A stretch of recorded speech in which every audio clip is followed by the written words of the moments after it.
الله من الشيطان الرجيم. بسم الله الرحمن الرحيم. وقالت اليهود عزير ابن الله وقالت النصارى المسيح ابن الله ذلك قولهم بأفواههم يظاهرون قول الذين كفروا من قبل قاتلهم الله أنى يؤفكون. یہ سورہ توبہ کی آیت نمبر 30 آپ حضرات کے سامنے تلاوت ہوئی. اس آیت کریمہ کا ترجمہ یہ ہے وقالت الیہود، اور یہودیوں نے کہا عزیر ابن اللہ، عزیر علیہ السلام اللہ کے بیٹے ہیں. وقالت النصارى، اور نصارہ نے کہا المسیح ابن اللہ، کہ مسیح علیہ السلام اللہ کے بیٹے ہیں. ذالک قولہم، یہ ان کی باتیں بافواہہم، اپنے منہوں کی ہیں. یہ ان کے اپنے منہوں کی باتیں ہیں. یظاہرون، مشابہت رکھتی ہیں. قول الذین، ان لوگوں کی باتوں سے کفروا، جنہوں نے کفر کیا. من قبل، اس سے پہلے. قاتلہم اللہ، اللہ ان کو مارے، اللہ ان کو تباہ کرے. انا یؤفکون، کہاں یہ الٹے پھرے جا رہے ہیں.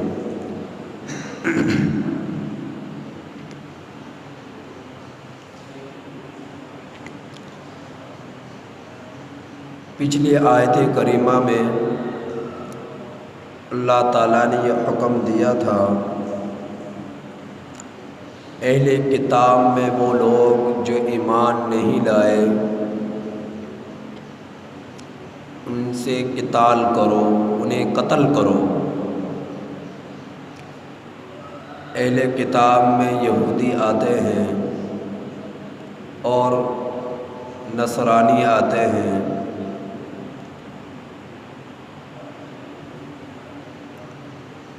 اور کافروں سے قتال کا حکم ہوا تو اس میں تمام یہ مشرک کافر یہود و نصارہ اور صائبین آ چکے. تو یہود و نصارہ کو قتل کرنے کا حکم ہوا.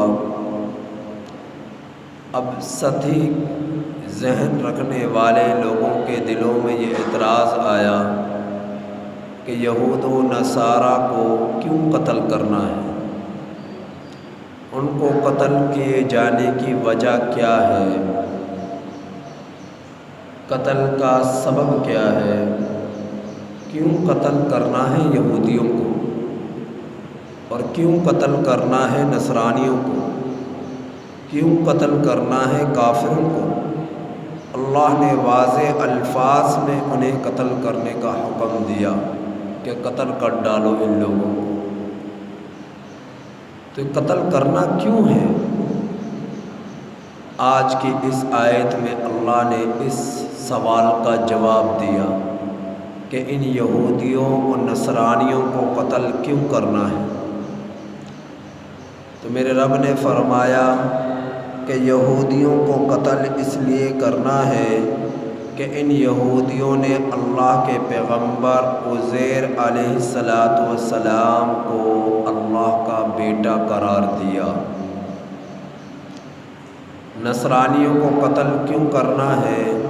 اللہ نے اس کا جواب دیا، نصرانیوں کو قتل اس لیے کرنا ہے کہ نصرانیوں نے مسیح ابن مریم علیہ السلام کو اللہ کا بیٹا قرار دیا۔ اس آیت کریمہ میں اللہ نے یوں بیان فرمایا، وقالت الیہود، اور یہودیوں نے کہا، عزیر ابن اللہ، عزیر اللہ کے بیٹے ہیں۔ وقالت النصارى، اور نصرانیوں نے کہا، المسیح ابن اللہ، مسیح ابن مریم اللہ کے بیٹے ہیں۔ تو یہ وجہ ہے یہود و نصرانیوں کو قتل کرنے کی، کیونکہ اللہ فرما رہا ہے، لم یلد ولم یولد، نہ اللہ نے کسی کو جنا، نہ خود اللہ کو کسی نے جنا، نہ اللہ کی کوئی اولاد ہے، نہ اللہ رب العزت کے والدین ہیں۔ اللہ ان چیزوں سے پاک ہے۔ تو یہ اللہ کے ساتھ اولاد کی نسبت کرنا، بیٹیوں کی نسبت کرنا، بیٹوں کی نسبت کرنا، بیوی کی نسبت کرنا، یہ اللہ رب العزت کو گالی دینا ہے۔ حدیث قدسی ہے، نبی کریم صلی اللہ علیہ وسلم کی زبان مبارک سے ارشاد ہوا، حدیث قدسی کسے کہتے ہیں کہ اللہ نے کوئی بات ارشاد فرمائی لیکن اسے قرآن میں بیان نہیں کیا۔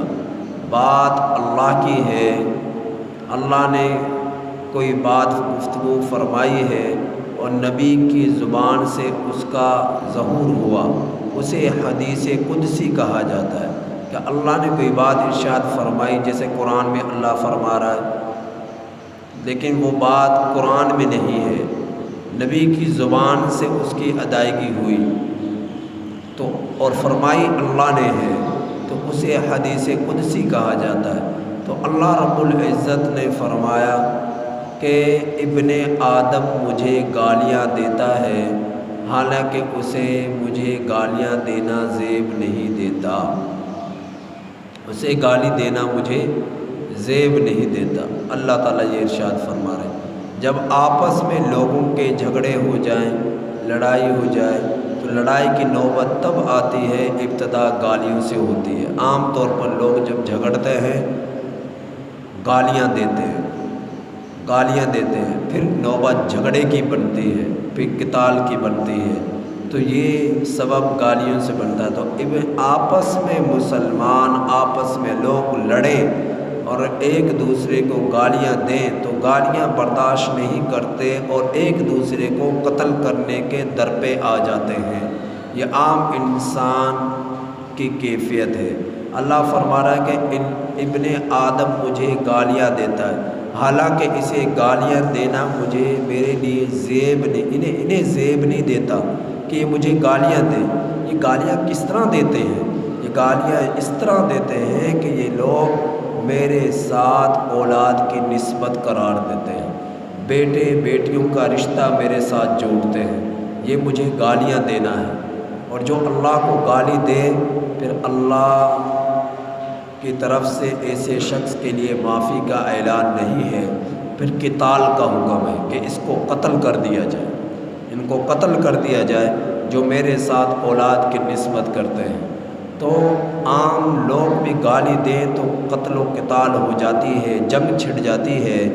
تو اللہ کو ساتھ اولاد کی نسبت کرنا یہ اللہ کو گالی دینا ہے، اور جو اللہ کو گالی دیتا ہے پھر اللہ رب العزت ایسے لوگوں کے بارے میں ارشاد فرما رہے ہیں کہ ان کو قتل کر دیا جائے، لڑو ان سے، کرو ان سے جہاد۔ یہ اللہ نے پچھلے آیت کریمہ میں ارشاد فرمایا۔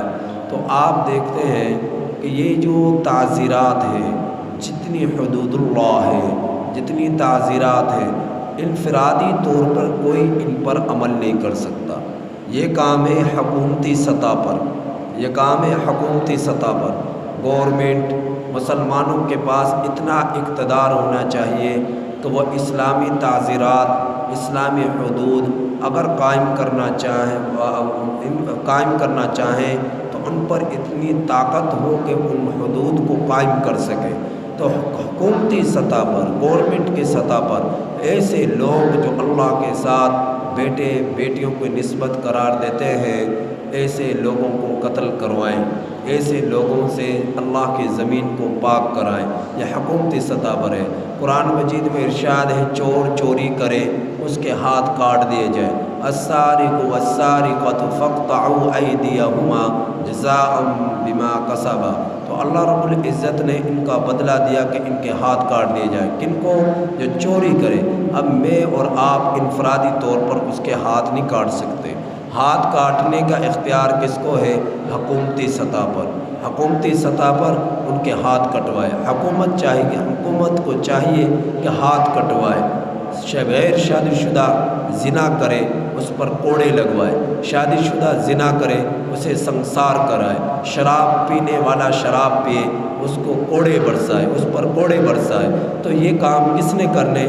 یہ تعزیرات یہ کس نے قائم کرنی ہے؟ یہ حدود کس نے قائم کرنی ہے؟ یہ حکومتی سطح پر۔ یہ قاضی کرے گا، یہ حکومت کرے گی۔ حکومتی سطح پر ان چیزوں کو عمل میں لایا جائے گا۔ انفرادی طور پر کوئی شخص ان پر عمل نہیں کر سکتا، یہ حکومت کرے گی۔ تو اللہ رب العزت اس آیت کریمہ میں ارشاد فرما رہے کہ یہودیوں نے کہا عزیر علیہ السلام اللہ کے بیٹے ہیں، نصرانیوں نے کہا مسیح ابن مریم اللہ کے بیٹے ہیں، مسیح ابن اللہ کہ مسیح اللہ کے بیٹے ہیں۔ اللہ نے فرمایا ذالک قولہم بافواہہم، یہ سب ان کے منہ کی باتیں، جو ان کے منہ میں آیا انہوں نے بک دیا۔ حقیقت اس کی کچھ نہیں ہے، جو انہوں نے زبان سے نکال دیا، کہنا شروع کر دیا، حقیقت اس کی کچھ نہیں ہے۔ اللہ پاک ہے، لم یلد ولم یولد، بیٹوں سے، بیٹیوں سے، والدین سے، بہن بھائیوں سے، اللہ ان تمام نسبتوں سے پاک ہے۔ اولاد کی نسبت سے، والدین کی نسبت سے، بہن بھائیوں کی نسبت سے اللہ پاک ہے۔ یظاہرون قول الذین کفروا، مشابہت رکھتی ہیں یہ باتیں ان لوگوں کی باتوں سے جنہوں نے کفر کیا من قبل، اس سے پہلے، کہ ان لوگوں میں کچھ لوگ ایسے بھی گزرے جنہوں نے فرشتوں کو اللہ کی بیٹیاں قرار دیا، فرشتوں کو۔ وَيَجْعَلُونَ لِلَّهِ الْبَنَاتَ، قرآن میں اللہ ارشاد فرماتا ہے کہ ان لوگوں نے اللہ کے لیے بیٹیاں بنائی، تو فرشتوں کو اللہ کی بیٹیاں قرار دیا۔ تو ایسے مشرک لوگ بھی گزرے ہیں۔ تو اسی طرح ان یہودیوں نے کہہ دیا کہ عزیر اللہ کے بیٹے ہیں، نصرانیوں نے کہہ دیا مسیح اللہ کے بیٹے ہیں۔ تو ان سے پہلے کچھ کافر گزرے جنہوں نے فرشتوں کو بھی نہ بخشا اور انہوں نے فرشتوں کی نسبت اللہ کے ساتھ کر دی۔ اب ظاہر ہے اللہ تعالیٰ کی ذات تو احکم الحاکمین ذات ہے۔ اب اللہ کے ساتھ ایسے جھوٹ کی نسبت کرنا جس کا دور تک بھی حقانیت اور سچائی نہیں ہے، تو یہ کتنی بڑی بدماشی ہے اور کتنا بڑا جرم عظیم ہے۔ تو اللہ تعالیٰ ایسی غلطی کو معاف نہیں کرتے، ایسے جرم کو معاف نہیں کرتے۔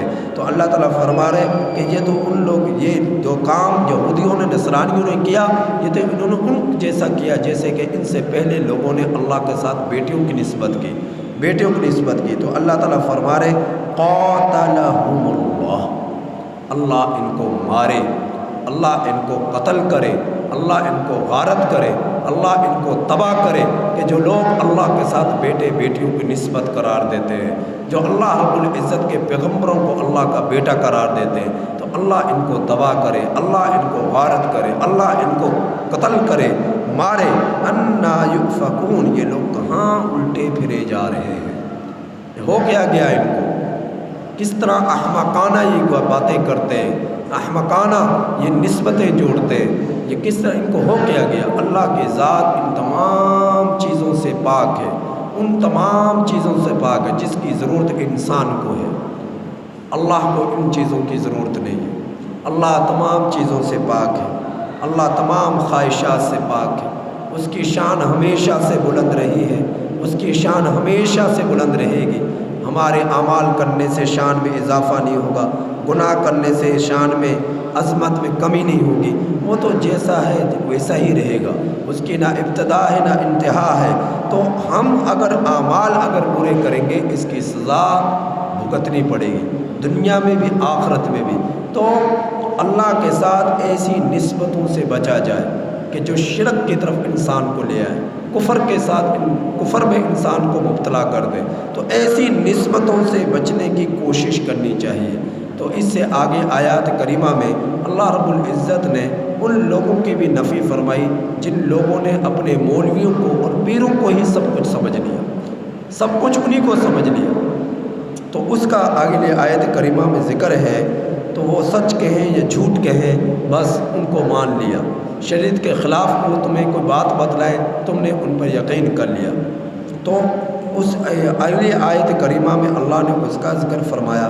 تو اس آیت کریمہ میں شرک کرنے والوں سے قتال کا اللہ نے حکم دیا۔ اللہ تعالیٰ سے دعا ہے کہ اللہ تعالیٰ ہمیں اس آیت کریمہ کی کامل سمجھ نصیب فرمائے اور شرک سے ہم سب کی حفاظت فرمائے۔